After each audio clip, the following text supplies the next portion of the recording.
बढ़ते अगली खबर की ओर। बीजेपी के लैंसडाउन विधानसभा से विधायक दिलीप रावत का एक वीडियो इन दिनों सोशल मीडिया पर वायरल हो रहा है। आरोप है कि बीजेपी समर्थक की गाड़ी का चालान होने से विधायक दिलीप रावत काफ़ी नाराज़ हो गए और उन्होंने परिवहन विभाग के अधिकारियों को खरी खोटी सुनाई। ये वीडियो सोशल मीडिया पर जमकर वायरल हो रहा है। वहीं विपक्ष ने इसको मुद्दा बनाते हुए सरकार पर निशाना साधा है।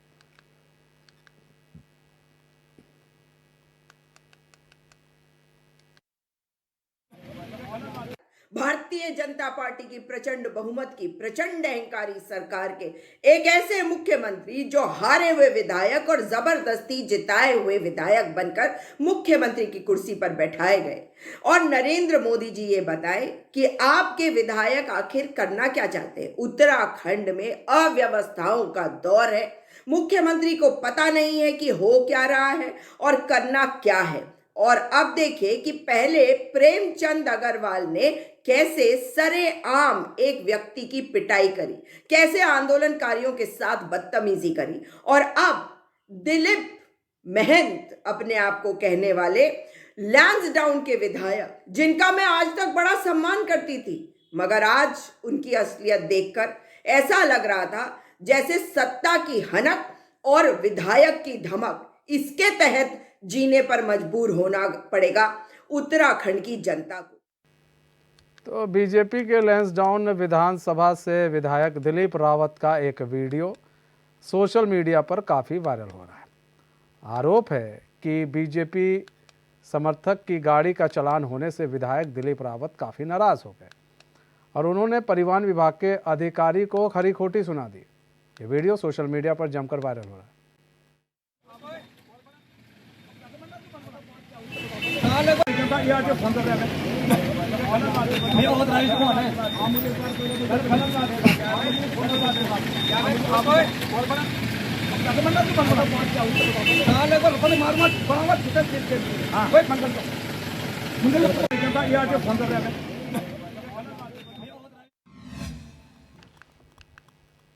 सुजाता पॉल हमारे साथ जुड़ चुकी हैं, कांग्रेस की प्रवक्ता हैं। सुजाता पॉल जी, स्वागत है एचएन में आपका।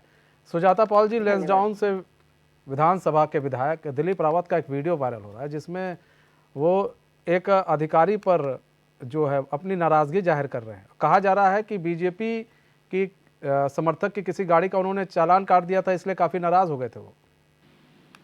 तो ये कमाल की बात है ना कि भारतीय जनता पार्टी की प्रचंड बहुमत की सरकार है, प्रचंड इनका अहंकार है, इनके विधायक कुछ भी करते रहे। भाई, अगर दिलीप रावत जी के किसी व्यक्ति का, किसी समर्थक का, किसी सपोर्टर का, किसी कार्यकर्ता का अगर चालान कटेगा तो वो कोई अलग व्यक्ति है क्या? वो देश का हिस्सा नहीं है क्या? इस राज्य का हिस्सा नहीं है? अगर उसके ऊपर कार्रवाई करी जा रही है तो किसी कानून के तहत करी जाएगी। इसका मतलब है कि कानून बनाने वालों की लिस्ट में जिस दिलीप रावत का नाम है वो कानून में विश्वास नहीं करते हैं। उन्हें शर्म आनी चाहिए कि सरेआम एक अधिकारी को वो थप्पड़ मारने की कोशिश करते हैं। वो हाथ उठाकर दिखा रहे हैं और बेइज्जती कर रहे हैं, मगर वो इसलिए हो रहा है क्योंकि राज्य का मुखिया पुष्कर सिंह धामी है। पुष्कर सिंह धामी जी एक फेल्ड विधायक है और उसके बाद जबरदस्ती उन्हें हमारे सर पर बैठाया गया है, जबरदस्ती उनको विधायक की कुर्सी पर लाकर बैठाया गया, उसके बाद मुख्यमंत्री बनाया गया। तो वो तो किसी चीज को कंट्रोल कर ही नहीं सकते क्योंकि कोई उनकी सुनता नहीं।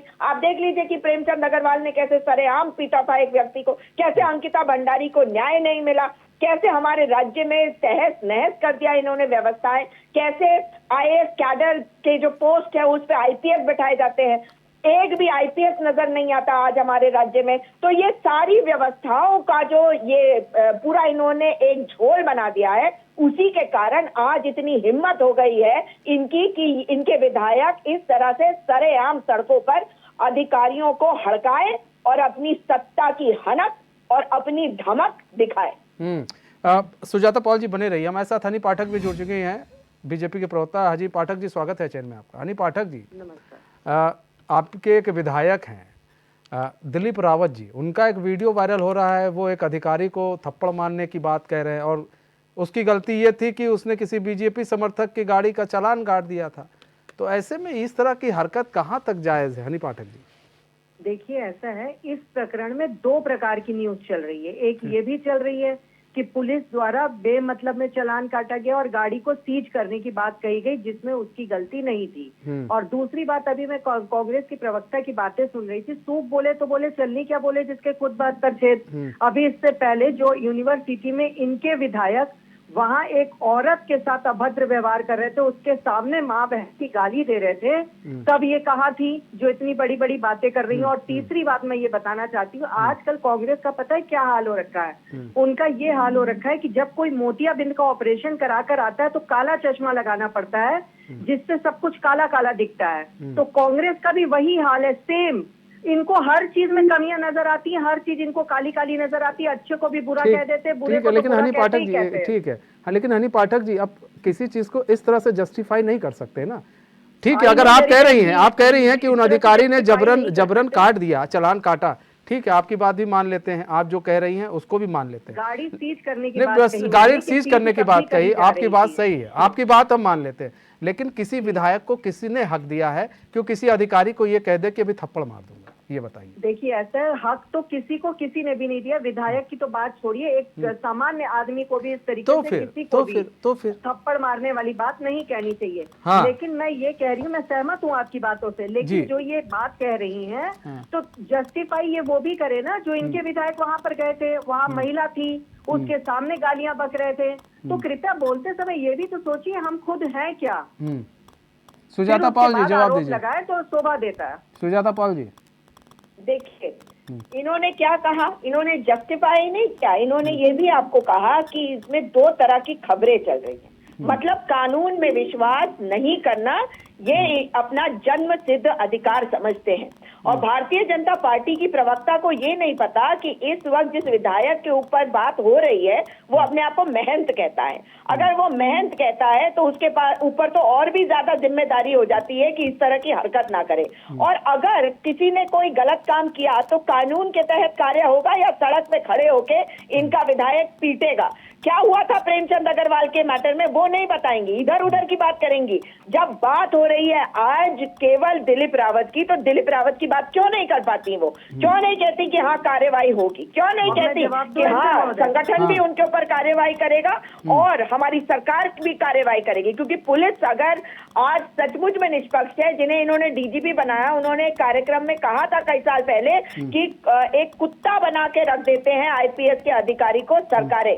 और अगर वो सचमुच में आज कोई कार्रवाई करके दिखाएंगे दिलीप रावत के ऊपर, तब मैं मान जाऊंगी कि भारतीय जनता पार्टी की प्रचंड बहुमत की सरकारों में भी पुलिस जो है वो कार्रवाई कर सकती है। क्योंकि जो इन्होंने किया वो 504 के तहत। एंकर महोदय, इनको कृपया कहिए, अब मेरी बारी है। हाँ, बोले आप बोले।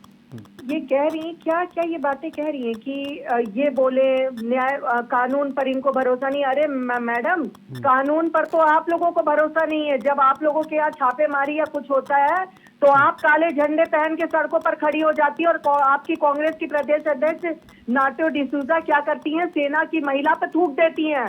तो कानून की बात आपके मुंह से तो बिल्कुल शोभा नहीं देती है, इसलिए कृपया ना करें।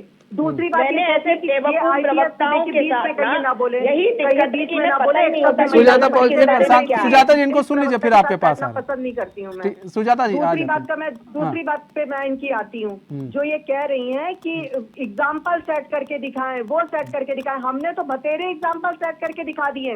हमने जब ये अभी ये कहती है कि दूसरी जगह चली गई भाजपा की प्रवक्ता, अभी जब मैं जुड़ी थी तो मैंने यही लाइन सुनी थी कि ये पता नहीं क्या क्या अंकिता भंडारी केस, तो ये केस तो वो केस उठा रही थी। तो आप कौन सा इसी मुद्दे पर बैठी रह गई थी महोदया? जब आप जाएंगी तो मुझे कोई बैन है क्या कि मैं सारे मुद्दों को क्लियर ना करूं? जब अंकिता भंडारी केस हुआ था तो आर्य परिवार को सबसे पहले बर्खास्त हमारी सरकार ने किया था, उसके बाद कोई कार्य किया था। हमारे भारतीय जनता पार्टी में जो कोई व्यक्ति अनुशासन को भंग करता है और संगठनात्मक दृष्टि से गलत होता है तो हमारी पार्टी को सबसे ज्यादा डिसिप्लिन वाली पार्टी माना जाता है। जरा आप क्या समझ लीजिए और समझ के जानिए कि भारतीय जनता पार्टी अनुशासन की पार्टी है। तो अगर कोई गलत पाएगा तो उसके खिलाफ निश्चित ही कार्यवाही होगी। और दूसरी बात यह कि उनसे जवाब तलब भी किया जाएगा, क्योंकि भारतीय जनता पार्टी में कार्यकर्ता भी है, नेता भी है, लेकिन कांग्रेस में सिर्फ नेता है, कार्यकर्ता तो बचे ही नहीं। कल इन्होंने प्रेस कॉन्फ्रेंस करी, एंकर महोदय जवाब तलब करेंगे ये प्रदर्शन दिखा रहे थे कि इसका मतलब ये है कि कार्यवाही नहीं होने वाली है। इसलिए आप इस चीज के लिए निश्चिंत हो जाइए कि कार्रवाई के नाम पे एक उनको नोटिस दिया जाएगा, वो उसमें सफाई देंगे, उसको आपने एक्सेप्ट कर कितना लिया नोटिस जाएगा दे दिया था मैडम? और कार्रवाई उस के विधायक नाम को पे कितना क्लीन नोटिस चिट दे दिया दिया था? जाएगा। ठीक है हनी पाठक जी, सुजाता पाल जी, बहुत बहुत धन्यवाद आप दोनों ही मेहमानों का हमारे साथ जुड़ने के लिए। और